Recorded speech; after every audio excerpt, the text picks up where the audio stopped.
네, 오늘은 니체의 두 번째 시간입니다. 바그너의 경우, 자, 두 번째 시간.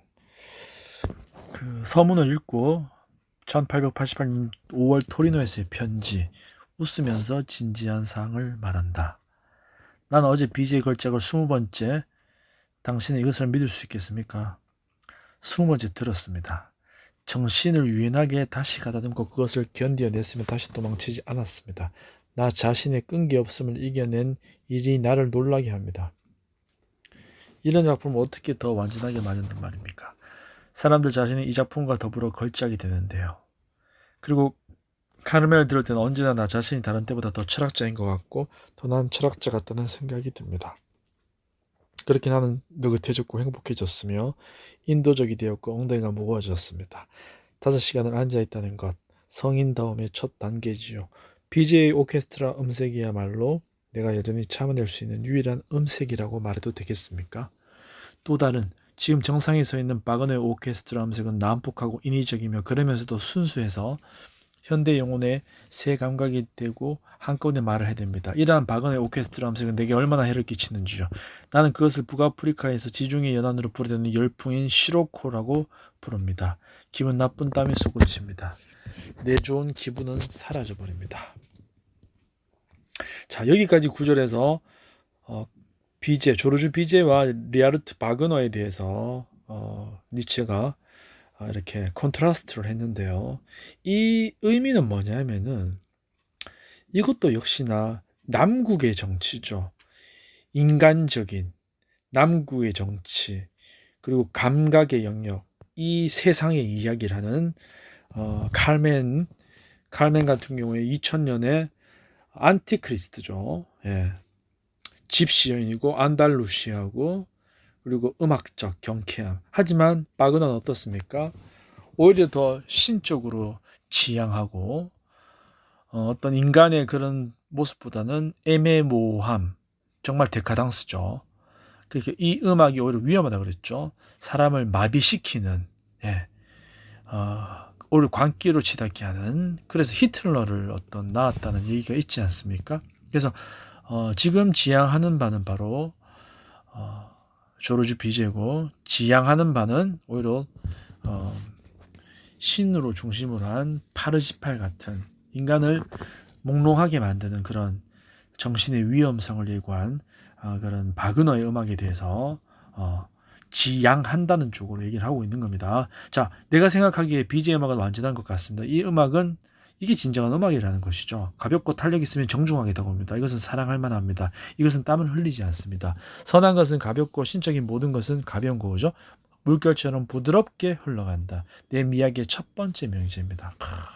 선한 것은 가볍고 신적인 모든 것은 물결처럼 부드럽게 흘러간다. 이 세상을 참되게 살라는 얘기예요. 신적인 모든 것은 물결처럼 자연이죠, 자연. BJ 음악은 악하고 세련되었으며 숙명적입니다. 그래서 대중에게 친근합니다. 이 음악은 한 개인이 아닌 한 종족의 세련됨을 갖추고 있습니다. 이 음악은 풍부합니다. 이 음악은 간결함이죠. 이 음악은 건축하고 조직하면서 완성되지. 이렇게 하여 이 음악은 음악에서의 바다 괴물의 반대이자 무한선율의 반대입니다. 이건 바그너 얘기죠. 무한선율. 무대 위에서 이것보다 더 고통스럽게 펼쳐진 비극적인 악센트를 들어본 적이 있습니까? 그리고 이 음악이 어떻게 성취되었는지요. 얼굴을 찡그리지 않고 위조 짓거리를 하지 않고 위대한 양식이라는 허위도 부리지 않고 성취됐습니다. BJ 얘기하는 거죠. 결국 이 음악은 청자를 지성인으로 간주하고 심지어는 음악가로 간주합니다. 이렇게 해서 이 음악은 다른 점은 어떻든 세계에서 가장 무례한 천지였던 바그너에 반하는 것이기도 합니다. 이 여성적인 것이 영원히 우리를 이끈다라는 말과 이거는 독일의 괴테에서 니체의 계보까지 이르는 그러한 흐름인 것 같습니다. 바그너는 말하자면 우리를 뭐처럼 다룹니다. 그는 사람들이 자포자기할 때까지 한 가지 것에 대해 자주 말을 합니다. 사람들이 믿어버리게 될 때까지 합니다. 이거 좋게 얘기하면 순금이지만 나쁘게 얘기하면 가스라이팅 같은 거죠. 그리고 또 한 번 말하자면 이 비제가 나를 설복시키면 나는 더 나은 인간이 됩니다. 더 나은 악사가 되기도 하고 더 나은 청취자가 됩니다. 이 주체적으로 만들어준다는 것이죠. 관객도 이보다 더 잘 듣는 것이 도대체 가능할까요? 난 내 길을 이 음악의 밑에 묻고서 이 음악의 구던을 듣습니다. 나는 이 음악의 탄생을 체험하는 것 같은 생각이 듭니다. 나는 이런 저러한 모험이 동반하는 위험에 몸을 떨며 비제 자신에게는 아무런 책임이 없는 우연한 행운들에 매료됩니다. 이 얼마나 귀한 말이란 말입니까? 사실 나는 그런 것들에 대해 생각해보지 않았습니다. 얼마만큼 내가 그것에 대해 생각하는지 나는 알지 못합니다. 그 사이에도 완전히 다른 생각들이 내 머릿속에 스쳤기 때문입니다. 음악이 정신을 자유롭게 한다는 것을 사람들이 알까요? 중요한 말이죠.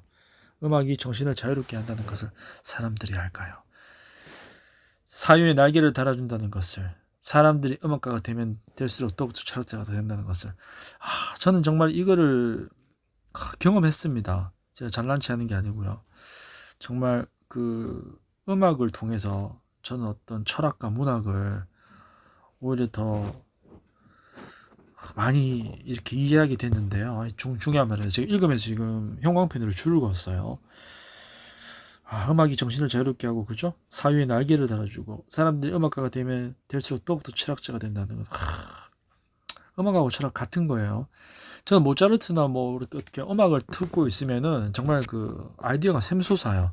글도 잘 쓰여지고요. 수상이라는 회색 하늘에 번개가 번쩍이듯 지나간 듯합니다. 3월에 온갖 금사 세공을 비추기에 그 빛은 충분히 강합니다. 큰 문제들이 거의 포착됩니다. 세기가 마치 산 위에서 내려다보듯 내려다 보입니다. 내가 바로 철학자 파토스에 대한 증언을 내리고 있는 거네. 파토스, 그죠? 감정. 그러니까 이게 비제의 칼멘 같은 경우에는 완전히 안티크리스트죠. 2000년에 모든 플라톤과 기독교주의를 붕괴시켜버리는 인간 중심의 감각과 여성, 모든 것들에 대한 현실의 긍정, 이데아의 부정, 이런 이제 정말 이 세상과 인간 중심으로 되돌아가자는 그런 자연입니다. 드디어 이데아는 꺼져라, 이런 얘기예요 지금. 내가 바로 철학자 파토스에 대한 증언을 내리고 있는 거네요. 그리고 돌연 해답들이 힘들지 않고도 저절로 내 손에 들어옵니다. 얼음과 지혜의 쌀아기 우박이. 표현 보세요. 해결된 문제들의 쌀아기 우박이. 내가 있는 것은 어디입니까? 비제는 나를 비욕하게 합니다. 선한 모든 것은 나를 비욕하게 합니다. 나는 이것에만 감사해하며 또한 이것만을 선한 증거로 삼습니다. 네, 멋진 표현입니다.